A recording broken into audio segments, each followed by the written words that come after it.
Are you ready? Yeah. Y'all get your giggles out? You can join right in here with You come sit in the chair out here. us. You get us going. All right, now, go ahead and talk to us just a minute, Marty. I got to know you got a question or two. This is Uncle Melvin right here, or Brother Melvin. And we're here today visiting with him and Sister Dottie, and or Aunt Dottie. Depending on who you are and what you call each other. But these folks is fine, neighborly folk.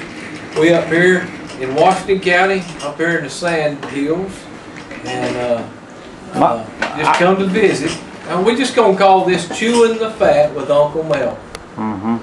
I do have a question, if you don't mind. Okay, what is that? You guys recently have a wolf preserve up here, I believe.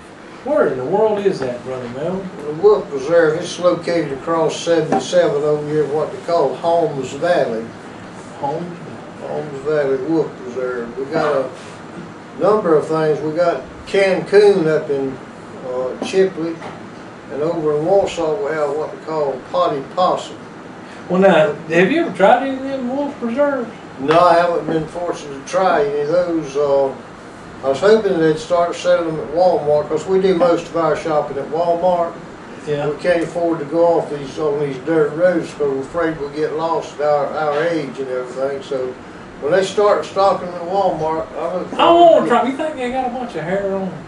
Well, I would think, suppose a real wolf preserve should have a certain amount of hair on it. It's kind of like your hog-head cheese. Yeah, you know? yeah. Got to have a little hair in there. Yeah, yeah. You ever had hog-head cheese, Marty? I sure have not. No, now, what's the difference between hog-head cheese and souse? Is the souse a Yankee word for it, or what? I mean, what is souse? I think it's the same thing. Souse was probably the first name that was given to it before they come up with an educated terminology. They call it hog-head cheese. It's more of an education. Well, we need to talk about that. Now, you do have a college education, right? Right. Well, the last college, I still got a college education. I've been to several colleges. Okay, well, been to several colleges. Been to several degrees here. Yeah, been to University of Florida. Been to FSU. Been to the FAMU College over in Tallahassee. And the last college we went to was Notre Dame up there. The only reason we went in there was seen the Golden Dome outside the road, so we pulled off the interstate to go out there and take a check on it, and found out it was Notre Dame College. And I talked to a professor there on the college for, my wife says, about an hour. Anyway, we both got educated real good on terms of the South and terms of the North. Wow, that's real interesting. Now, here we noticed that y'all kind of got your own little deal. Now, when me and Marty pulled up, I told him about them big white oaks you got in your front yard.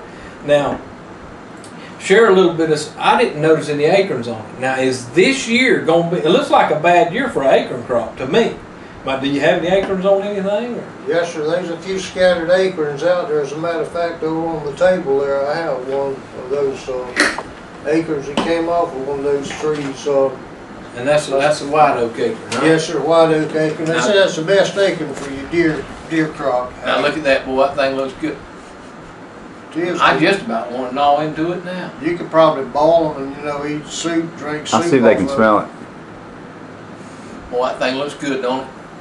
My mouth's just pure watering right now. Pure watering? No, yes, sir. It kind of looks like a chinky pin. A chinky pin. Have you ever? You know what a chinky pin is, Marty? I don't have a clue. I have got a chinky pin bush.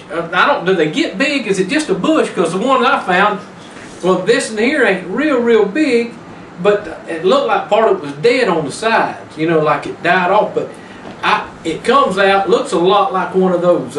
It's got a bunch of spines on it when it opens up, and it looks like an acorn. Looks like a porcupine egg. Right, porcupine egg. Yeah. And it opens up, and it's got a little acorn in it.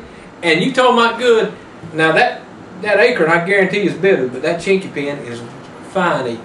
I think the chestnut is of that same. I believe that's what I was thinking. Species. They both look like little porcupines. As a matter of fact, some of them was telling me that guy went off up north and took a bunch of these kookaburras. You've seen the kookaburras? It's got the little dogs there. Yeah, and they got stickers all around them. It's like a little baby porcupine. And they went off up there and sold them somewhere in some college up north for porcupine eggs. You know, in Yankee doors. You want to buy some, Marty? I already bought some. Said he got his college instead of working part-time job. He got through college on selling them Kelleybillies for porcupine eggs. Oh, We need to get us some of them. I believe we can sell them. I believe we can. Kelleybillies porcupine eggs. We're going to find us some more. And I guess we could also use a sand spur for some type of egg. Well, we come up with something. Me and Jeremy was in the woods the other day, and I found two little old round,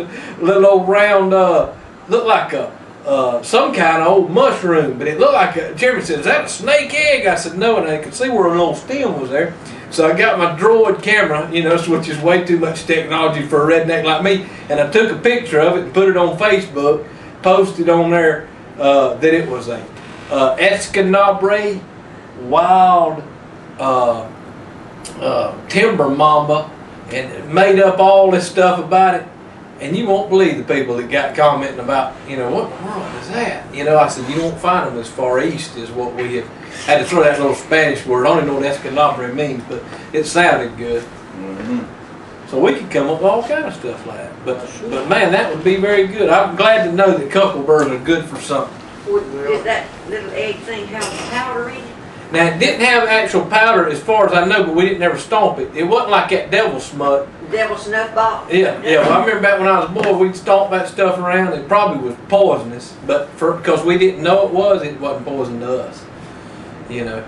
So, but yeah, we definitely have done that. Now, Marty, I got a couple of questions. Ask away. Come on. Okay. Yeah, so, I mean, the people can't see you. No, and they're not gonna. But well, they have seen you before. But I just, you know, just wondering. Me and Brother Melvin and you was talking earlier about grits. Now, is there any particular reason why you won't eat grits? It's dirt. Dirt. It's dirt. Grit is dirt. Well, the grit, I guess, would be kind of like a different type of dirt than what you're talking about. Just a little bit, yes, sir. Yeah. But I'm a Yankee. I can't eat it. So he just sworn off eating grits. You won't even eat them with cheese on? No, sir. Cheese grits? No, if you got to put all that stuff in it to make it taste good, I don't want What it. about pickled pig's foot? You like him? Never tried one. You know, Brother may have Melvin to try reminds me of me and my wife went on our first date. And I'll just never forget it. It just about brings a tear to my eye. We went down to the Barfield corner store. I had to take her to get something to eat. So we go off down to the Barfield corner store. She wasn't about 18 years old. And just a pretty little old girl, kind of shy acting. You know how they are when you first try to go out with them. And I said, "You want something to eat?" She said, "Just a little something." I said, "Well, we here at the Barfield store, just get whatever you want. I'm here, I mean, they got all kind of stuff." And she pointed over there and said, "I'll have one of them and a drink." And I looked over there and I thought, what in the world is she pointing at? Is that pickled eggs? And behind that pickled egg jar was them big old pickled pig's feet. Now, we're not talking about them, pickled hog feet, what it was. Them feet was that long. And I'm telling you right now, I said, "You want one of them pickled hog's feet?" And she said, "Yeah, I have one of them." And he had all red looking and everything. It was all pickled up in there. And I got them tongs and drew it out. And I thought, I got to watch this. Hey, she had her chewed off down to the knuckle time we got to the truck. I thought, now I'm going to marry this girl right here. And sure enough, that's how our first date went. She ate that pickled pig's foot. Old Robin's son, she liked them, and from then on, son, she's been after it ever since that time. And if you'd have kissed her that first date, y'all would have been stuck together. Well, I did kiss her, and it was just a kiss of a lifetime. Ain't nothing like, I'm going to tell you now, there's a lot of breasts that you can get onion breath on, but they ain't nothing more attractive to me than pickled pig foot breath.